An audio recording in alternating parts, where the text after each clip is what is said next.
2018 Lexus LC500. The 2018 Lexus LC500 is the latest and greatest sports coupe from Japan. The 471 horsepower luxury spaceship looks like something straight off the auto show floor. Few cars have made the transition from concept to production with so little change, and unsurprisingly, the LC gets plenty of attention. While sports cars are great on winding roads and flat out around a racetrack, the compromises in pursuit of performance can show when you actually try to live with one every day. That said, a car that pulls at your heartstrings can be forgiven for a lot. Senior Green editor John Belt Snyder: on my night with the Lexus LC500, I was tasked with picking up my toddler, Wolfgang, from daycare. I wondered if I'd even be able to shoehorn the child's seat into the coupe's tiny rear row. I moved the front passenger seat up as far as it would go and folded it forward, unclipping the seat belt from the shoulder strap holding it in place. I was able to get the child's seat in its rear-facing position. My son's not quite 2 years old, and was happy to see that the LC had latch brackets, which made installation a little easier. I had to leave the passenger seat moved up and leaning forward, but the child's seat fit properly.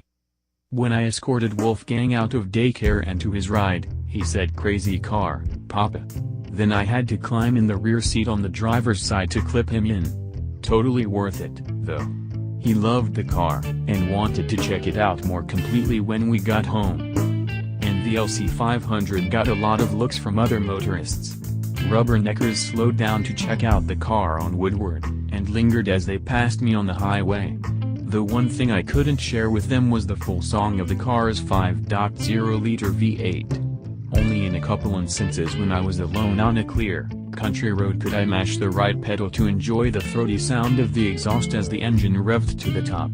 In regular traffic, with a 10-speed automatic transmission keeping the revs low, the sound is much more subdued.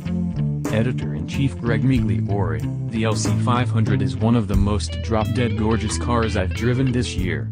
It's simply a stunner. The curves, the angles, and the creases all work in harmony to create the rare design that's busy yet also cohesive. Everything plays a role, even if it's a bit over the top. It attracts a lot of attention. Children on bikes rubbernecked. Evening walkers cast curious glances. A guy in an old pickup almost sideswiped me as he gawked while taking the corner fast. It's a celebrity car. It also sounds good. The 5.0-liter V8 growls and rumbles. Style and muscle. An excellent execution. I miss the old LFA- which served a different market segment, but the LC500 is a nice halo for Lexus. Associate Editor Joel Stocksdale: this thing is seriously sweet. I already loved the design of it. It looks just like the concept. The gorgeous details like the infinity mirror taillights, and the swoopy lines of the interior are all even better up close and personal. I noticed cool touches that I hadn't before, like the lights for indicating the locks, rather than actual tabs or buttons. And virtually every surface is swathed in leather or suede. The super low driving position feels great, too. And the beautiful body is backed up by the driving experience. That V8 is marvelous.